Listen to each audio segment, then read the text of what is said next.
मोठागाव येथील जो रेल्वे फाटक आहे, या रेल्वे फाटकवरती 2019मध्ये रेल्वेचा उड्डाणपूल मंजूर करण्यात आला होता.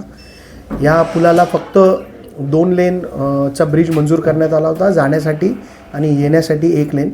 परंतु सातत्याचा पाठपुरावा करून आणि रेल्वेला तक्रार करून की 2 लेनचा ब्रिज इथे चालणार नाही, कमीत कमी 4 लेन ब्रिज इथे केला पाहिजे, तर सातत्यपूर्ण पाठपुरावा करून आज रेल्वेने तो 4 लेनचा ब्रिज मंजूर केलेला आहे. आणि मोठागावचा हा ब्रिज जो आहे याचं काम लवकरात लवकर सुरू करण्याचं पत्र देखील मी रेल्वेला दिलं आहे आणि रेल्वेने मंजूर केल्याचं पत्र देखील आपल्यासमोर मी इथे दाखवत आहे. आणि तातडीने याचं काम सुरू करेल, म्हणजे डोंबिवलीमध्ये ट्रॅफिकची जी समस्या आहे, मोठागाव मानकुली ब्रिजच्या माध्यमातून जो ट्रॅफिक येतो त्या ट्रॅफिकचं डायव्हर्जन होईल आणि लवकरात लवकर लोकांची समस्या सुटेल असं मला वाटतं.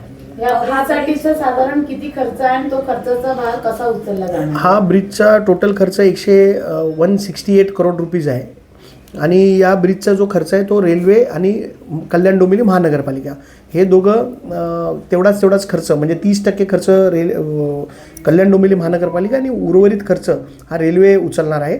आणि या ब्रिजला जी मान्यता मिळाली आहे ती रेल्वेकडनं पूर्ण खर्चाला मान्यता मिळालेली आहे.